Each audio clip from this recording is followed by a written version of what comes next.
శుక్లాంబరధరం విష్ణుం శశివర్ణం చతుర్భుజం ప్రసన్నవదనం ధ్యాయేత్ సర్వవిఘ్నోపశాంతయే. ఓం శ్రీ గురుభ్యో నమః. నమస్తే అండి, నేను మీ రామకృష్ణ హాన్, ఆస్ట్రో న్యూమరాల్స్ని. అందరూ ఎలా ఉన్నారు? ఈ వీడియోలో నేను మీకు వివరించేటువంటి విషయం ఏంటంటే 2034 లోపు 2034 లోపు సుమారుగా 100 కోట్లు సంపాదించే రాశులు ఉన్నాయండి. కొంతమంది ఈ విషయంపై స్పందించి సంతోషపడిన వాళ్ళు చాలామంది ఉన్నారు, సంతోషంగా ఉన్నారు.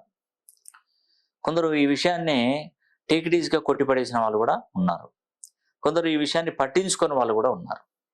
ఉండనివ్వండి, నో ప్రాబ్లం. గురువు ఒక క్లాస్ రూమ్లో పాఠాలు చెప్తున్నాడు. గురువును అవహేళన చేసిన వాళ్ళు ఉంటారు, గురువు చెప్పిన పాఠాలు సక్రమంగా విన్నటువంటి వాళ్ళు ఉంటారు, గురువు చెప్పినటువంటి పాఠాలు ఈ చెవితో విని ఈ చెవితో వదిలిపెట్టిన వాళ్ళు ఉంటారు. కొందరు గురువుకు రివర్స్గానే స్పందించిన వాళ్ళు కూడా చాలామంది ఉండవచ్చు. లాస్ట్కు ఎవరికి విజయం కలుగుతుందండి?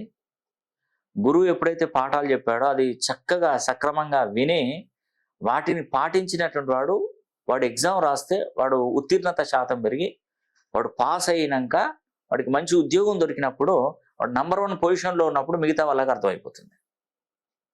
అంతవరకు మిగతా వాళ్ళంతా అప్పుడు అయ్యో నేను అప్పుడు చదువుకుంటే బాగుండు, నేను అప్పుడు నా తల్లిదండ్రులు నా గురువు నేను చెప్తుంటే కూడా వినలేదు, నేను చదువుకోలేదు, ఇప్పుడు అనుభవిస్తున్నానని చాలామంది అనుకుంటారు. ఇప్పుడు మన పిల్లోడు ఉన్నాడు, ఉదాహరణకి మన పిల్లోడు ఉన్నాడు. నాయన వాడు చాక్లెట్ తినకు, వాడికి దగ్గులేస్తుంది, వాడిని ఎంత కొట్టినా చేసినా వాడిని చేష్టలు వాడు మానడు. వాడు ఇది కావాలంటాడు, అది కొంటాడు, ఈ బొమ్మలు కొంటాడు, అవి తింటాడు, ఆ డ్రెస్ కావాలంటాడు, ఈ షూలు కావాలంటాడు.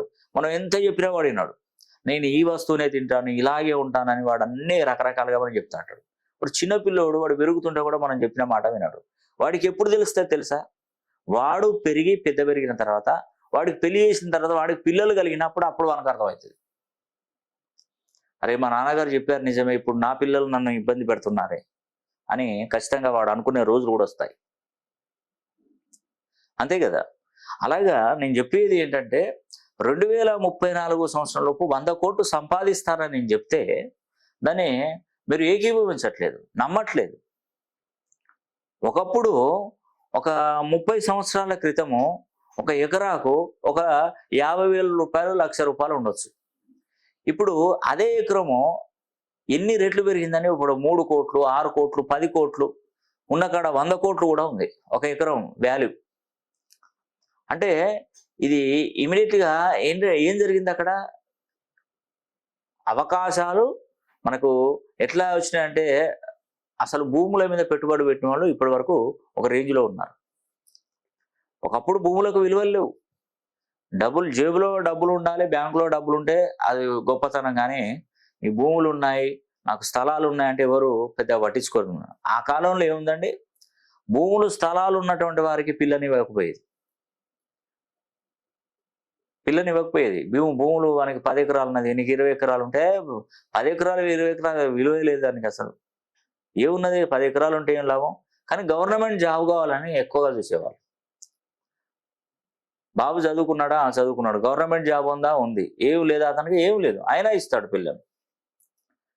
బాబు చదువుకున్నాడా? చదువుకున్నాడు. ఎన్ని ఎకరాలు ఉన్నది? 20 ఎకరాలు ఉన్నది. ఏం చేస్తున్నాడంటే ఏదో ప్రైవేట్ జాబ్లో చేస్తున్నా, అయితే వద్దు. ఒకప్పటి విషయం అది. ఇప్పుడు అబ్బాయికి గవర్నమెంట్ జాబ్ ఉందా? లేదు. ఆయనకి ఏముందో ఒక 10 ఎకరాలు ఉంది, అయితే ఇస్తాం పిల్లలు. ఎందుకంటే భూముల విలువ పెరిగింది కదా. ఒక ఎకరం అమ్ముకొని వాళ్ళ కుటుంబం మొత్తం బతకచ్చు, ఒక తరం కూర్చొని తినే అంతా బతకచ్చు. 3 కోట్లు వచ్చినాయి అనుకో ఒక ఎకరం అమ్ముకుంటే.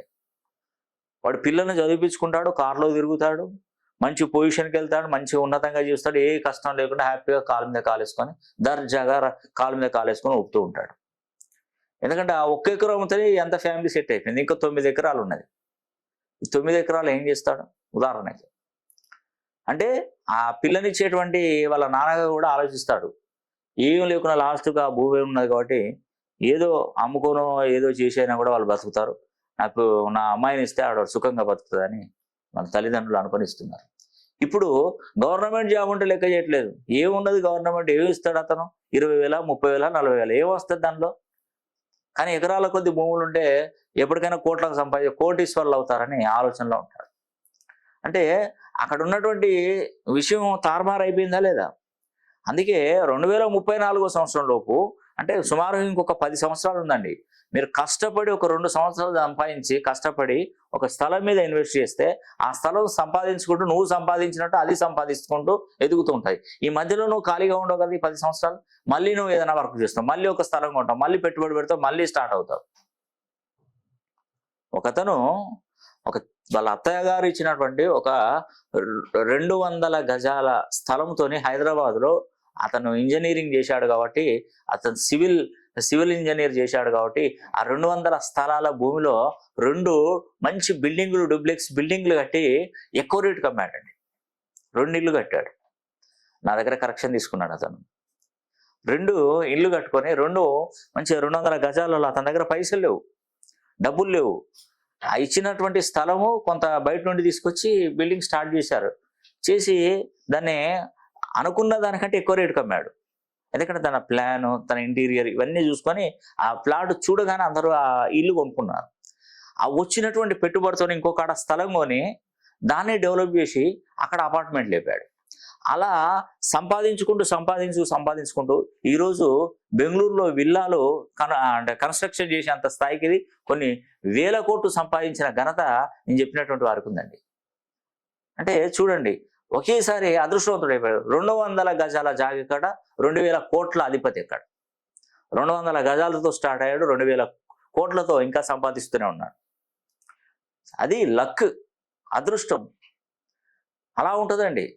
మీరు నమ్ముతారో నమ్మరో కానీ ఇది 100% జరిగిన విషయం చెప్తున్నారు. ఎందుకంటే ఎప్పుడు ఎవరు ఎలా అదృష్టవంతులు అవుతారో తెలియదు. నార్మల్గా ఉన్నటువంటి వారు ప్రపంచంలో సృష్టిస్తారు. అందుకే చెప్తున్నాను, 2034 లోపు 100 కోట్లు సంపాదించే రాశులలో వృషభ, సింహ, తుల, కుంభ 4 రాశులు ఉంటాయి. మీరు వీలైతే ఒక్కసారి మీ పేరుని 270 degrees నుండి 360 degree కోణంలో మీ పేరును సరి చేసుకున్న బాధ్యత మీది. ఈ వీడియో కనుక మీకు నచ్చినట్లయితే లైక్ చేయండి, షేర్ చేయండి, కామెంట్ చేయండి. సర్వే జన సుఖినో భవంతు.